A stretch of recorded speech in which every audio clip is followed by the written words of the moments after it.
সব জমিয়ে খাচ্ছিস নাকি? হ্যাঁ, ঘন্টু কি খাচ্ছে? আখি পমফ্রেট মাছ একদম জমিয়ে খাচ্ছে। পমফ্রেটটা হেভি খেতে লাগে বল, হেভি মজা লাগে পমফ্রেটটা। তুই তো এইটা যদি খেতি, এই যে সর্ষে পোস্ত দিয়ে, এটাতে আরও বেশি মজা পেতি।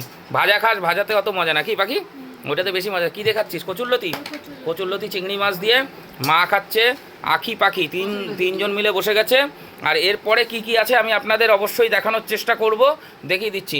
কচুরলতি তো চলে গেল চিংড়ি মাছ দিয়ে, তারপরে চলে এসছে চাল কুমড়ো ইলিশ মাছের মাথা দিয়ে, ঠিক আছে, চাল কুমড়ো ইলিশ মাছের মাথা দিয়ে। তারপরে চলে আসছে পমফ্রেট মাছ সর্ষে পোস্ত দিয়ে, ঠিক আছে। তারপরে চলে আসছে দেশি মুরগি আর মোরগ, দুজন মিলে একসাথে খেলেছে গামলার মধ্যে, ঠিক আছে। দেশি মুরগি আর মোরগ একদম পাতলা ঝোল, সাথে গোটা রসুন, আলু আছে।